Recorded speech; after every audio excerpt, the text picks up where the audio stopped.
I had speech problems from a young age.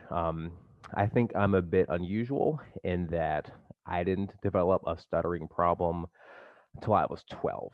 Um, I know that Lee and some other people here developed theirs later in life too. But if you look at the numbers, the vast majority of stutterers developed their problem between the ages of 3 and 5. So, mm, um, the only history in my family really is that of my grandfather, who had a stutter when he was in like elementary school and middle school, but he's the only one. There's no other history that I'm aware of. Um, I've always had a problem with talking way too fast. My speech rate is a lot better than what it used to be, thanks to Lee's help and all the great resources here. But it was pretty bad when I was young. Like I just couldn't control it.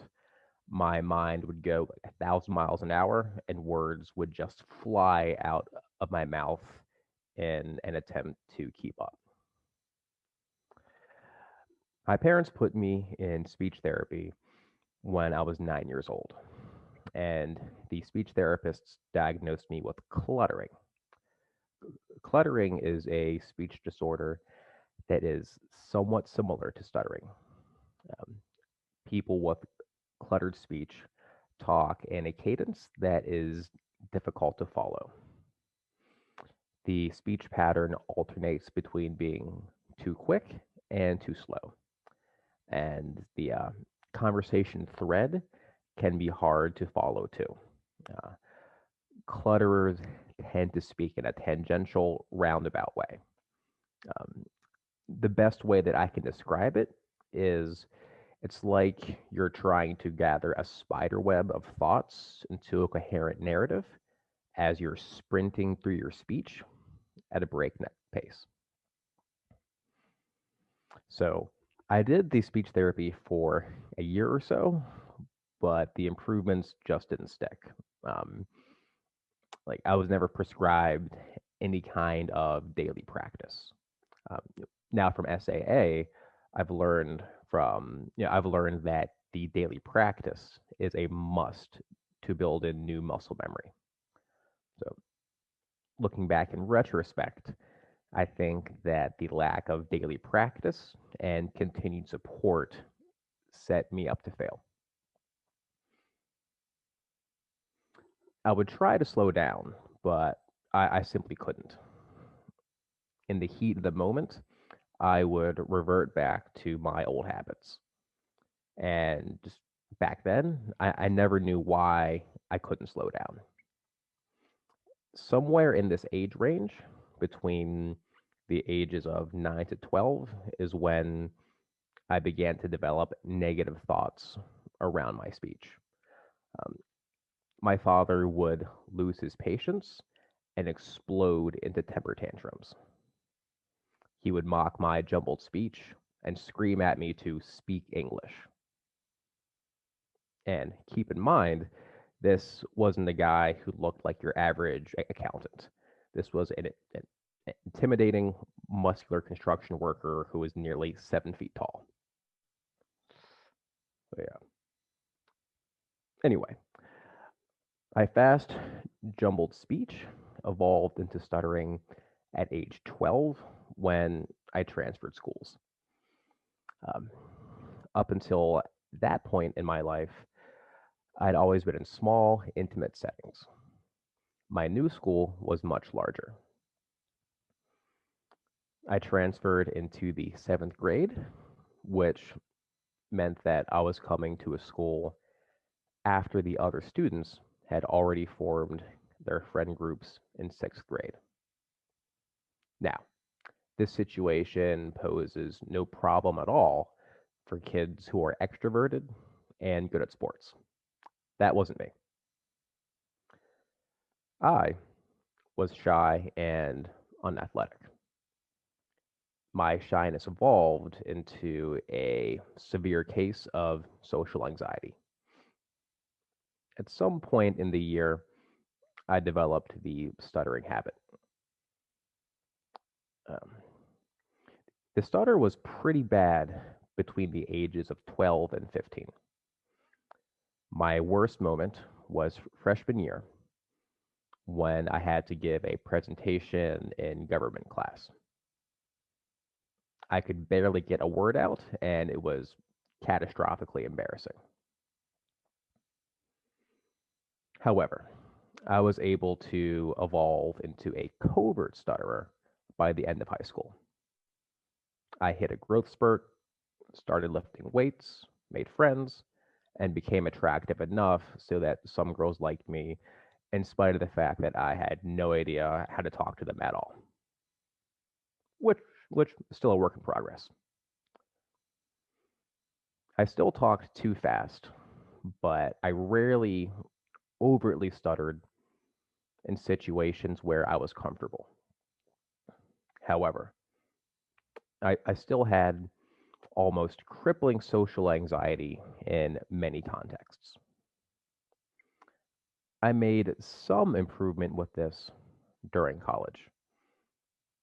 I had some speech therapy sessions with Tim Mackesy, who is a big proponent of mind training. However, I was not consistent, and there wasn't a prescription to spend time reading aloud. My progress stagnated, and I gave up. I decided to take things to the next level by getting a job doing outside sales when I graduated college. I had terrible anxiety for the first year of doing it, but I was somehow able to keep myself from getting fired. During the second year of the job, I had a manager who invested a lot of effort into me and taught me the benefit of positive affirmations. Through his coaching, I was able to make massive improvements in my self confidence, and I turned into a good performer. Unfortunately, those two steps forward got followed by two steps back.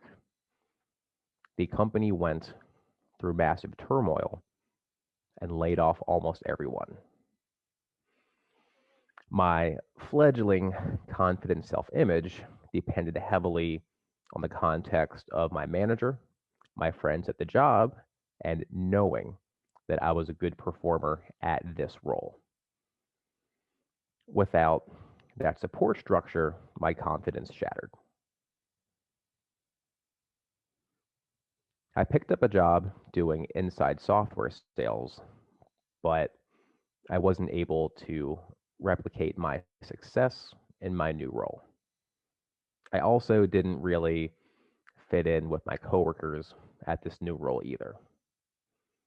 And our VP of sales was a deranged bully who exclusively used negative reinforcement and deliberately preyed on reps who were struggling to boost his own ego.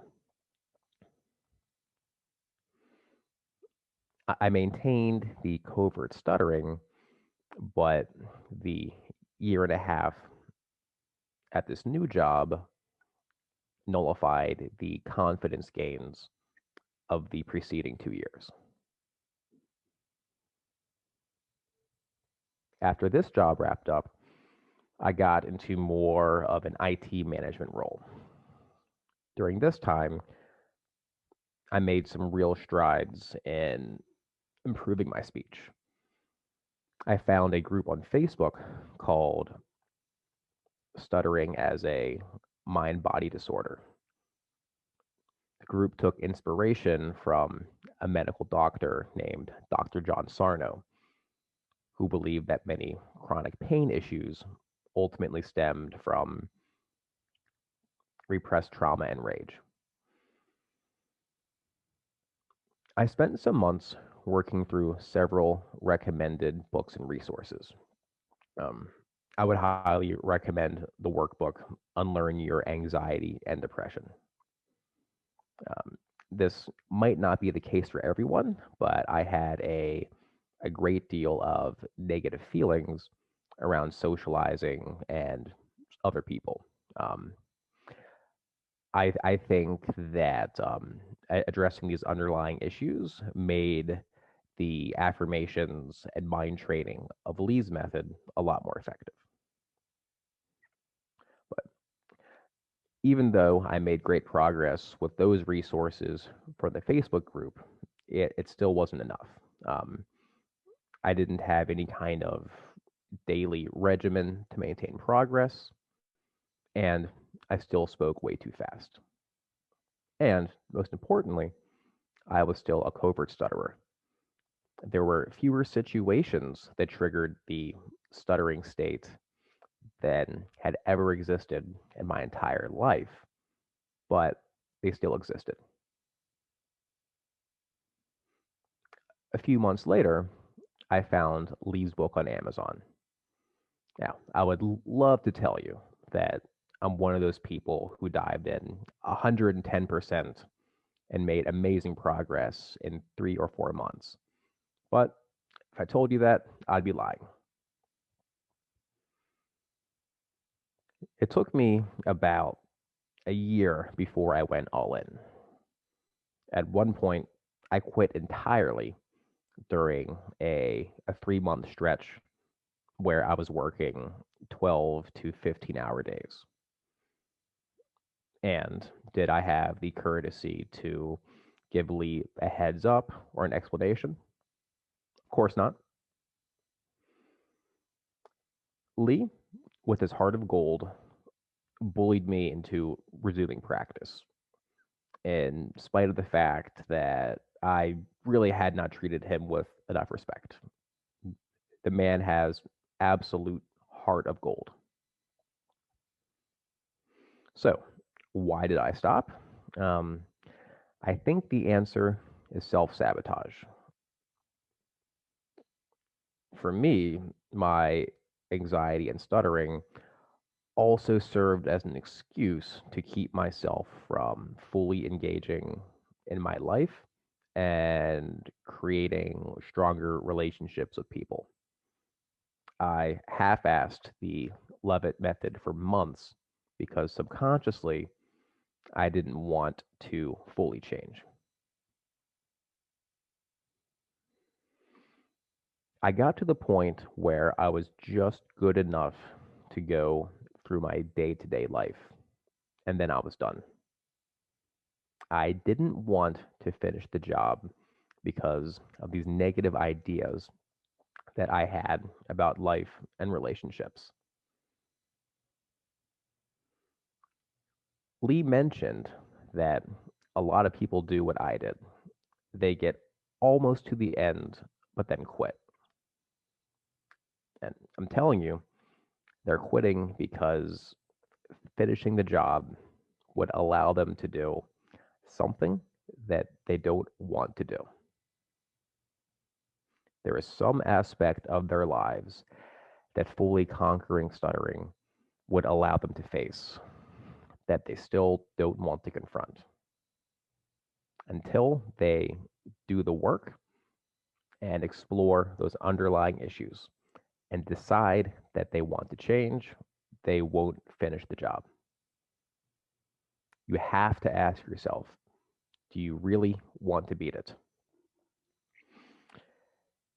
If you can't, if you don't feel a resounding yes, or if you simply can't stay consistent, then ask yourself why. There's some underlying issue that's keeping you from going all in. You have to figure out what that issue is and address it, or you'll never go across the finish line. And honestly, that's about it.